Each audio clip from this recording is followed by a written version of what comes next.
ಕಲಾವಿದರ ತವರು ಚನ್ನರಾಯಪಟ್ಟಣ ತಾಲೂಕು ನೇರಲೆಕೆರೆ ಗ್ರಾಮದಲ್ಲಿ ಕಳೆದ 45 ದಿವಸಗಳಿಂದ ಪೌರಾಣಿಕ ನಾಟಕ ತರಬೇತಿ ಪಡೆಯುತ್ತಿದ್ದು ಫೆಬ್ರವರಿ 9ರಂದು ನಾಟಕ ಪ್ರದರ್ಶನಗೊಳ್ಳಲಿದೆ.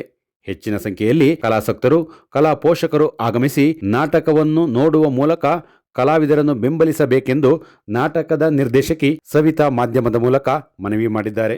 ಇದೇ ವೇಳೆ ನಾಟಕದ ಕಲಾವಿದರು ಉಪಸ್ಥಿತರಿದ್ದರು. ನೇರ್ಲಿಕೆರೆ ಗ್ರಾಮದಲ್ಲಿ ಹಿಂದಿನ ಕಾಲದಿಂದಲೂ ಕೂಡ ನಾಟಕನ ಆಡ್ಕೊಂಡು ಬರ್ತಿದ್ರು. ಈಗ ನಾನು ಸೊಸೆಯಾಗಿ ಊರಿಗೆ ಬಂದ ಮೇಲೆ ನನ್ನ ನಿರ್ದೇಶನದಲ್ಲಿ ಮೊದಲನೇ ಸಲ ಬೆಳ್ಳಿ ಕಿರೀಟ ಪುರಸ್ಕೃತ ಪ್ರಶಸ್ತಿಯನ್ನು ಕೊಟ್ಟು ನನಗೆ ಆಗ ಡ್ರಾಮಾನ ಮಾಡಿಸಿದ್ದೆ. ಈಗ ಎರಡನೇ ಬಾರಿಯಾಗಿ ನಾನು ಮಾರಿಯಮ್ಮ ದೇವಸ್ಥಾನದ ಹತ್ರ ಸೋಮವಾರ ಫೆಬ್ರವರಿ 9ನೇ ತಾರೀಕು ರಾತ್ರಿ 9 ಗಂಟೆಯಿಂದ ಬೆಳಿಗ್ಗೆ 6 ಗಂಟೆವರೆಗೂ ನಾಟಕನ ಅಭಿನಯಿಸ್ತಾ ಇದ್ದಾರೆ. ಇದಕ್ಕೆ ನಮ್ಮ ಈ ದಿನ ನಾನು 45 ದಿವಸದಲ್ಲಿ ಕೂಡ ಕಂಟಿನ್ಯೂಸ್ ಆಗಿ ಪ್ರಾಕ್ಟೀಸ್ನ ಕೊಟ್ಟಿದ್ದೀನಿ. ಎಲ್ಲ ಕಲಾವಿದರು ಕೂಡ ನನ್ನ ಜೊತೆಲಿದ್ದಾರೆ. ಎಲ್ಲರೂ ತುಂಬ ಚೆನ್ನಾಗಿ ಅಭಿನಯಿಸಬೇಕು ಮತ್ತು ಎಲ್ಲರೂ ಬಂದು ನಮ್ಮ ನಾಟಕನ ನೋಡಬೇಕು ಅಂತೇಳಿ ತಮ್ಮೆಲ್ಲರಿಗೂ ಕೂಡ ನಾನು ಮನವಿಯನ್ನು ಮಾಡ್ಕೊತಾ ಇದ್ದೀನಿ, ನಮ್ಮೆಲ್ಲ ಜನತೆಗಳಿಗೂ ಕೂಡ.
ಸಂಗ್ರಾಮ